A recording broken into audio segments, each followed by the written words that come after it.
le hace. Y en la mesa, que es martes, y está Aldo Suárez. ¿Cómo estás? Psiquiatra de cabecera. Muy bien, Fer, ¿y Aldo, tú? muy bien, ¿qué tal? ¿Cómo les va? Marisa, Bien, ¿cómo bien. están? Qué gusto, ¿cómo estás? Doctor, Todavía con esa sensación de un hueco, de tristeza, de algunos de molestia. ¿Cómo puede proyectarse en tantos millones de seres al mismo tiempo toda esa cantidad de sentimientos? Y se visten de verde. Y se visten de verde, además. Observan los ejemplos. Parte de la catarsis. Así es. Yo estoy muy impresionado por el fenómeno masivo, por el fenómeno global, porque si pudiéramos de alguna manera medir el antes y el después, Sí. ¿no? Sí. El antes del partido, la emoción en todos los lugares, la gente levantada temprano, haciendo todos sus quehaceres como para estar listo, ¿no?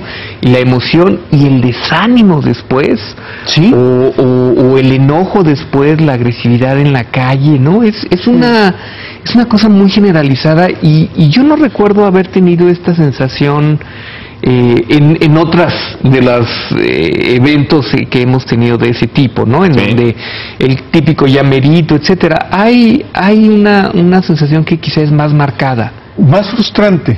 más frustrante. Por la Había- cercanía del logro, ¿no? Por La cercanía del logro y la forma en que se había entregado ese equipo de chamacos a su profesión, a los encuentros que tuvieron los cuatro, muy emocionantes, y se dio la esperanza de que se podía avanzar un poco más.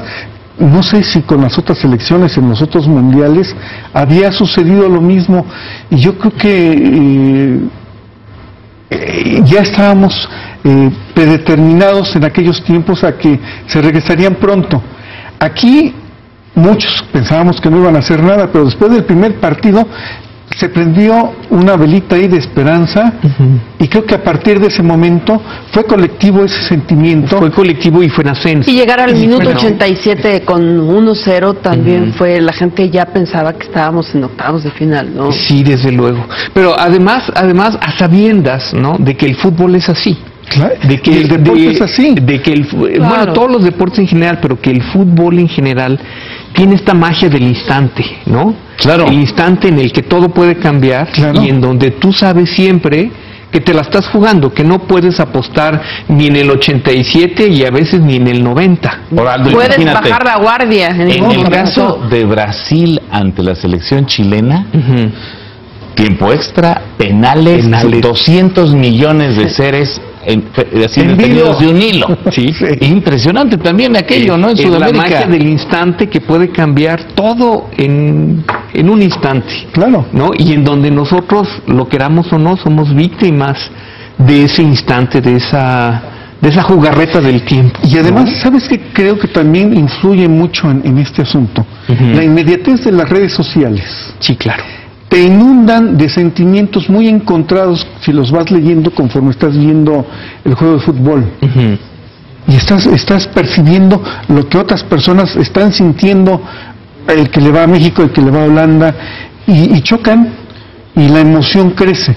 Claro. Sí, creo que ese ha sido la gran novedad ahora en este mundial, que la gente no está frente a la pantalla, sino que está frente a varias pantallas, ¿no? Así es. Es la tuya, pero es el del celular del de junto, el tuyo propio, y entonces se convierte tal cual como en una red que se vuelve poderosísima Así es. en todos los sentidos, en el sentido positivo. Claro, Facebook tuvo 1,000 millones de menciones sobre el tema mundialista, o bueno, ya sigue rompiendo marcas históricamente. Pero ¿cuál es el mejor no sé si paliativo, la mejor manera de tratar estas sensaciones? ¿Dejar que el tiempo pase? ¿Entender? ¿Madurar? ¿Cuál es, doctor? Pues mira, la verdad no sé muy bien qué responderte.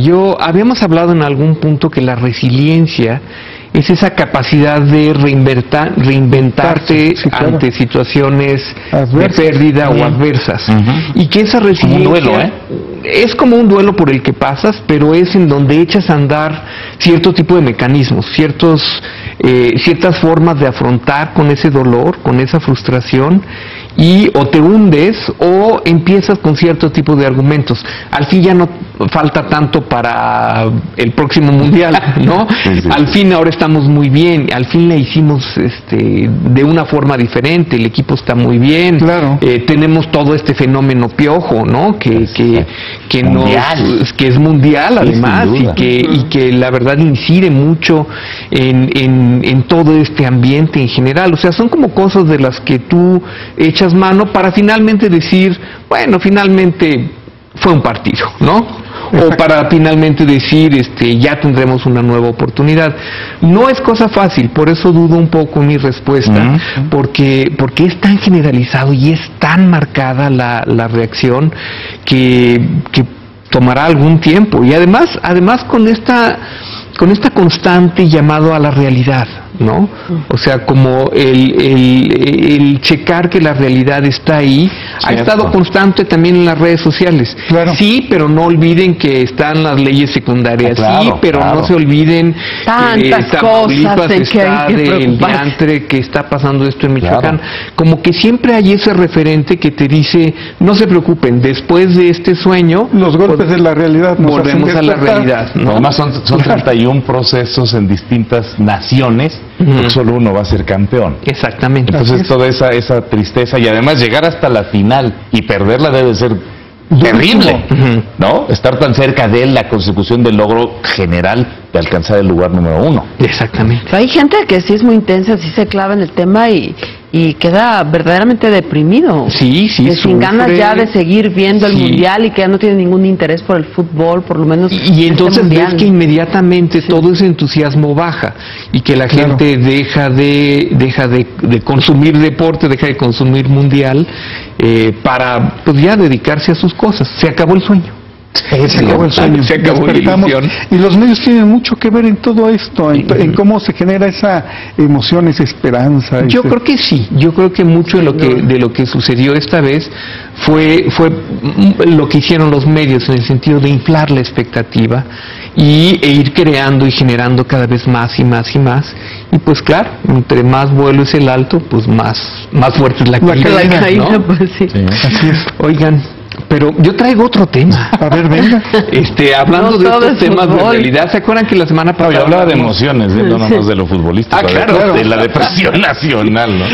La semana pasada hablábamos del Yo Soy 17 en Así es. relación Sí, cómo no. a todo esto que está sucediendo con los médicos, que bueno, pues el proceso ahí va.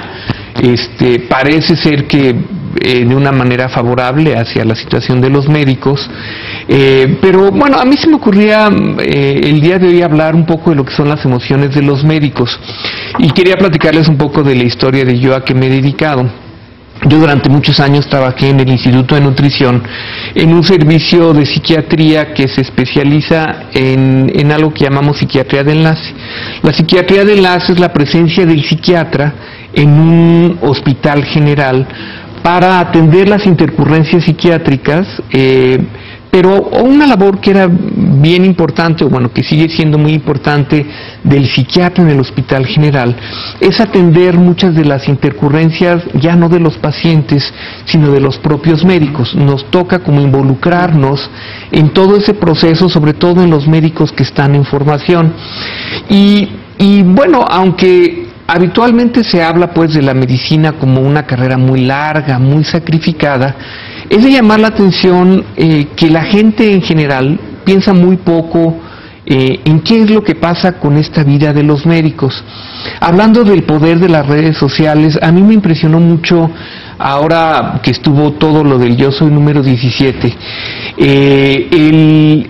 la reacción en muchos medios sociales en donde veías gente realmente odiando la profesión médica. Yo creo que todos hemos sido de alguna manera víctimas de este sistema médico social, ¿no? De esta seguridad claro. social. A todos nos ha pasado. Yo en lo personal tendría historias que contar de cosas que han pasado en mi propia familia y que tienen que ver justamente con situaciones riesgosas de mala atención, pero también en donde tú puedes observar la gran sobrecarga de la cual hablábamos recientemente.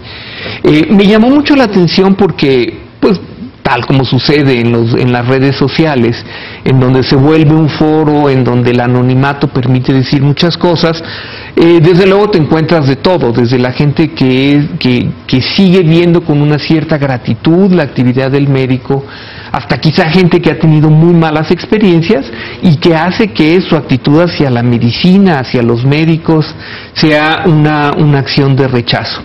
Y yo pensaba, bueno, esto que les platicaba de a lo que nos dedicábamos en psiquiatría de enlace, que era velar un poco por la estabilidad emocional de los médicos.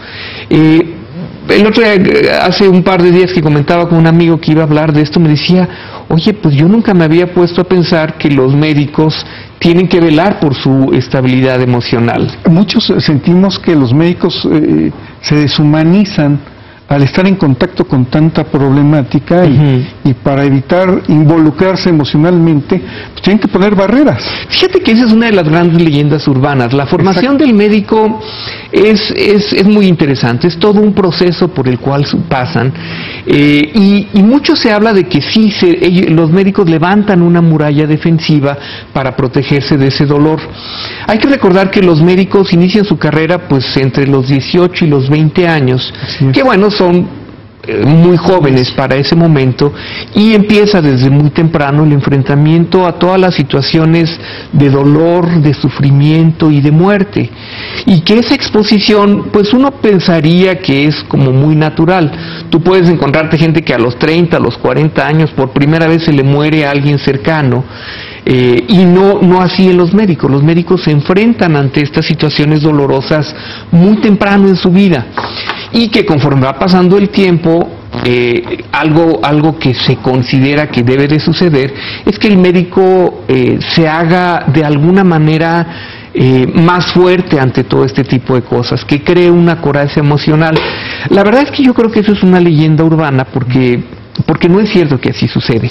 Es cierto que no puedes involucrarte con tus pacientes al punto de sufrir cada muerte, de sufrir cada dolor, pero sí, si bien es cierto que el médico crea ciertas estrategias defensivas para contender con ese dolor, hay una comprensión de los procesos fisiológicos, hay una comprensión de lo que es la muerte.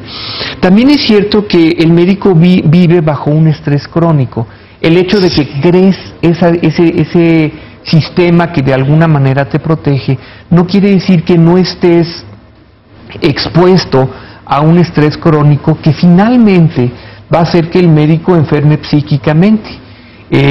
Tarde o temprano el médico va a tener cierto tipo de estragos, y la verdad es que gran parte de nuestra labor, al menos desde el punto de vista de la psicología, de la salud o de la psiquiatría, tiene que ver con poner al médico en contacto con eso. ¿Qué es lo que hemos encontrado desde el punto de vista de ciertas estadísticas? Bueno, que los médicos sometidos a mucho estrés y sometidos a un estrés crónico van a tener una tendencia un poco mayor que la población general a deprimirse, por ejemplo.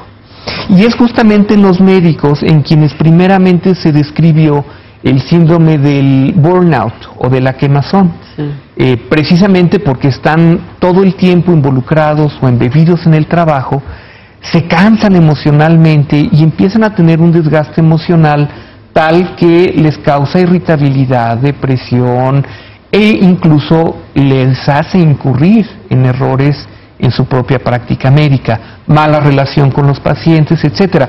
Fue en los médicos en donde primeramente se describió el síndrome del burnout, este síndrome de quemazón o de desgaste emocional, precisamente por lo que sucede. Otras cosas que tenemos como muy bien vistas, por ejemplo, ciertas tendencias que se conocen es, por ejemplo, una mayor tendencia de los cirujanos a beber alcohol o a beber más alcohol que la población en general.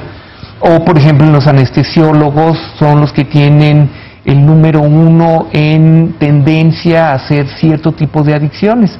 No se conoce muy bien cuál es la razón de estas. Ellos están expuestos a cierto tipo de gases que en algunos casos pueden ser volátiles, entonces se deprimen más, tienen más a la mano cierto tipo de medicamentos, o bueno, en el caso de los psiquiatras, que también honrosamente tenemos uno de los primeros lugares en adicciones.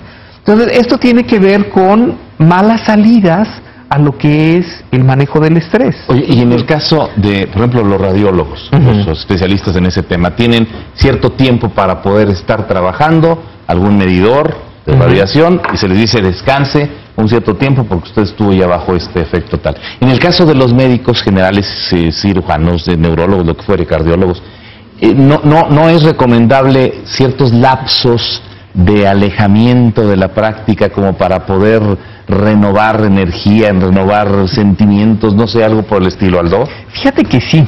En los países desarrollados se consideran profesiones de alto riesgo y en muchos lugares se dan cierto tipo de descansos a los especialistas.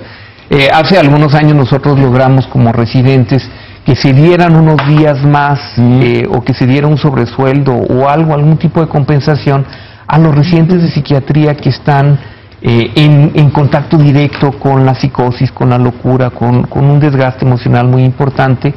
Y hay varios intentos, hay varias formas de lidiar con esto. De hecho, se han probado diferentes aproximaciones, además de estos descansos o de dar algún tipo de compensación. Hay algunas instancias psicológicas. Hace muchos años se desarrollaron un tipo de terapias grupales que se llaman grupos Valiant. Y en esos grupos Valiant lo que se hace es reunir a médicos de una sola especialidad y empezar a platicar sobre sus experiencias y compartir sus experiencias con la especialidad específica que desarrollan. Por ejemplo, si es un grupo Valiant de médicos, enfermeras o cuidadores psiquiátricos, geriátricos, pues bueno, se habla mucho del impacto de la muerte, de estar tan en contacto con personas que tienen un deterioro mental importante o que van en un deterioro progresivo, y entonces se ha visto que son de mucha utilidad.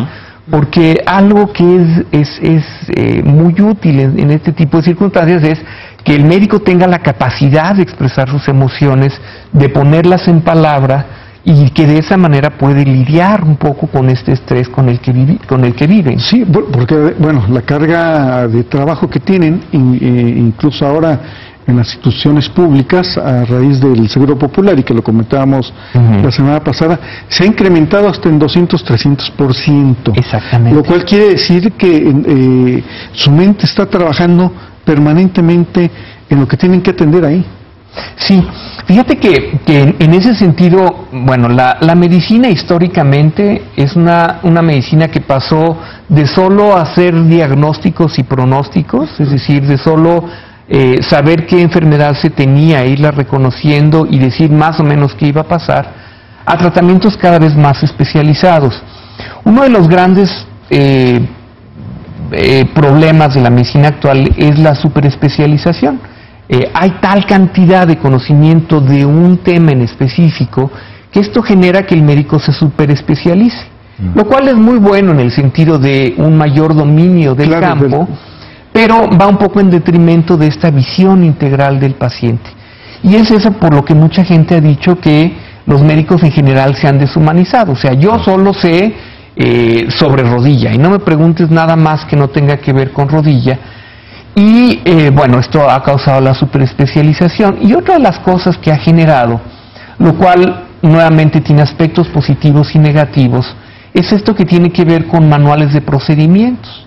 Es decir, hay todo un tipo de normatividad que se ha ido generando para dar los tratamientos de una manera estandarizada, y para mucha gente esto ha sido justamente la deshumanización de la medicina, porque entonces dicen, estas guías de tratamiento que son consensos en donde nos reunimos los especialistas y llegamos a acuerdos sobre cómo debe de tratarse una enfermedad, cuáles son los lineamientos a seguir, han sido para mucha gente una forma como de una medicina operativa, ¿no? Mecánica, apegada a un manual operativo, como hay muchos manuales para el uso de aparatos, y son protocolos que se siguen, y para mucha gente esto ha tiene que ver con ver a la medicina de una manera diferente. Tiene que ver, quizá también afecta un poco que los servicios médicos en este país son insuficientes, que no hay medicamentos, que quizá eso lo ven los pacientes como parte del problema del propio médico, aunque no es así, ¿no? Sí, mira, yo no estoy por la labor de victimizar a los médicos. Creo que a ningún médico nos gusta que nos pongan en este rol de víctima, de pobrecitos doctores. Cuando yo traigo este tema a la mesa es porque considero que el médico realmente es muy estresante estar trabajando no solo con el dolor, el sufrimiento, la posibilidad de muerte, sino de estar lidiando con la carencia. Claro. ¿Qué le receto? Un medicamento que cada pastilla me va a costar 50 pesos y dicen que es muy bueno y dicen que es muy moderno, o le receto el medicamento genérico que a lo mejor va a salir en $2.50, $3.50 y que a lo mejor ni ese puede pagar el paciente. Esa es la práctica médica habitual, en donde estás lidiando con toda una serie de factores que en otras circunstancias no deberían de ser. Claro. Es decir, yo tengo que saber medicina, yo tengo que acercarme a mi paciente, tengo que entenderlo, pero tampoco tengo que estar preocupado, o tampoco tendría yo que estar preocupado por qué medicamento le receto. O qué es lo que hay disponible. Sí, luego hay medicamentos que son tan caros que resulta ominoso decirle a un paciente, oye, mira, te vas a curar, pero pues esta ampolleta sale en 5,000 pesos, por decir una baratita, hay unas mucho más caras. Sí, claro. Entonces, el estar lidiando con este componente económico y social, en donde sabes que el paciente necesita un tratamiento, pero encima de todo no lo puede pagar, se agrega a esta carga emocional de la práctica médica. Es terrible. Y lo hace como muy complicado. Y los tanatólogos, ahora hay un grupo de médicos que están dedicados, preparados para orientar o hacer que los familiares o el propio paciente entienda la cercanía de la muerte. Sí, la tanatología es una disciplina derivada en cierta medida de la psicología que se ha desarrollado mucho en las últimas 2-3 décadas. Y tiene que ver con una aproximación sistemática y profesional al asunto de la muerte, porque se considera pues que la gente entra en una fase de duelo y que esta fase de duelo es un proceso natural. Sin embargo, lo que sabemos, lo que conocemos muy bien a través de la tanatología es que ese proceso de duelo con mucha frecuencia se atora en alguna parte, y que los tanatólogos tienen toda esta metodología como para ir ayudando a las personas a la comprensión de la muerte de su familiar, pero también a irlos acompañando en este proceso de duelo, de aceptación en general. Y esta es otra parte bien complicada, lidiar, como decíamos, lidiar con la muerte desde que estás estudiando y lidiar con la muerte de forma consecutiva a lo largo de la vida, pues es algo que es parte de la profesión médica. La gente se muere toda, ¿no? Esa es una gran realidad. Lo único seguro en la vida. Es lo único seguro que tenemos en la vida. Y los médicos estamos continuamente en contacto con eso, ¿no? Pues mi querido Aldo, ¿qué tema? Es algo en lo que pocas veces nos detenemos a pensar, a meditar, a analizar qué estará pasando en esa mente de los médicos. Hay un dicho que a mí me gusta mucho, es un dicho español. No es apropiado desde el punto de vista porque nos golpea un poco a los médicos, pero decía, entre Dios y los hombres, los médicos, ¿no? Claro. ya no aplica en la actualidad. Ya no aplica. Pues mi querido Aldo, muchas gracias. Mil gracias. Nos vemos la otra semana. Vamos a un corte informativo, son las 8:01.